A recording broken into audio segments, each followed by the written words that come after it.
বাংলাদেশের বর্তমান অস্থির রাজনৈতিক প্রেক্ষাপটে হঠাৎ করেই একটি নতুন আলোচনার সূত্রপাত হয়েছে।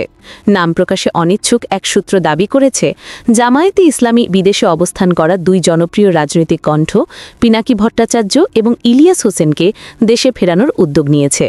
সূত্রটি বলছে, যদি তারা দেশে ফিরতে রাজি হন তাহলে ভবিষ্যতের রাজনৈতিক পরিকল্পনায় তাদের মনোনয়নের বিষয়েও কথা হচ্ছে। যদিও এসব তথ্য এখনও আনুষ্ঠানিকভাবে কেউ স্বীকার করেনি, তবু রাজনৈতিক মহলে এই খবর ঝড় তুলেছে।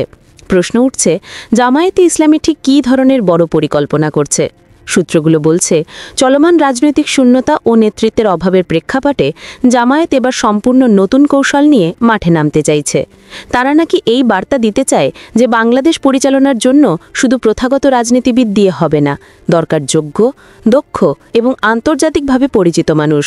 আর তাই যাদের প্রভাব অনলাইন মিডিয়া, সামাজিক যোগাযোগ মাধ্যম এবং প্রবাসী জনমত পর্যন্ত বিস্তৃত, তাদের সামনে আনার চেষ্টা চলছে বলে ধারণা করা হচ্ছে। পিনাকি ভট্টাচার্য এবং ইলিয়াস হোসেন দুইজনই বিদেশে অবস্থান করলেও দেশের রাজনীতিতে তাদের প্রভাব অস্বীকার করার উপায় নেই।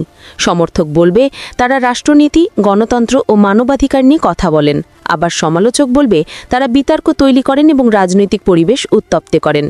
কিন্তু দুপক্ষের মতের বাইরে যে বাস্তবতা আছে তা হল, তাদের প্রত্যাবর্তন হলে রাজনৈতিক অঙ্গনের নতুন হিসাব নিকাশ শুরু হবে। তবে সবচেয়ে বড় প্রশ্ন দাঁড়িয়েছে, জামায়াত কি সত্যি রাষ্ট্র ক্ষমতার লক্ষ্যে এতদূর পর্যন্ত আগাচ্ছে? সূত্র বলছে, দলের ভেতরে এবার আলাদা ধরনের প্রস্তুতি চলছে। আগের মতো শুধুই গণ অভ্যুত্থান বা আন্দোলনের উপর ভরসা না করে তারা নাকি প্রশাসনিক দক্ষতা, প্রযুক্তি, আন্তর্জাতিক সম্পর্ক এবং জনমতের ব্যবস্থাপনা সব মিলিয়ে সমন্বিত একটি রোডম্যাপ তৈরি করছে। আর সেই রোডম্যাপেই নাকি থাকতে পারে এই দুই প্রবাসী ব্যক্তিত্বের মতো আরও কয়েকজন প্রভাবশালী নাম। বাংলাদেশের রাজনৈতিক বাস্তবতা বদলাচ্ছে, এটা এখন বহু বিশ্লেষকই বলছেন। এমন সময় জামায়াত যদি আসলেই তার নেতৃত্ব কাঠামোতে বড় পরিবর্তন আনতে চায়, তাহলে তা যে রাজনৈতিক সমীকরণকে পুরোপুরি নাড়া দিয়ে দিতে পারে তা নিয়ে সন্দেহ নেই। অনেকেই প্রশ্ন তুলছেন, আগে যে দলটি প্রধানত ধর্মভিত্তিক রাজনীতি করত, তারা কি এখন বৈশ্বিক রাজনৈতিক ধারার সাথে মিল রেখে দক্ষতাভিত্তিক নেতৃত্ব গঠনে আগ্রহী হচ্ছে, নাকি এটি কেবল একটি রাজনৈতিক বার্তা যার মাধ্যমে তারা সমর্থকদের কাছে শক্তির প্রদর্শনী করতে চায়? এদিকে বিরোধী রাজনৈতিক দলগুলোর ভেতরেও গুঞ্জন উঠেছে যে যদি পিনাকি ও ইলিয়াস দেশে ফেরেন তাহলে জনমতে নতুন উত্থান ঘটতে পারে, যা চলমান ক্ষমতার ভারসাম্যকে প্রভাবিত করতে পারে।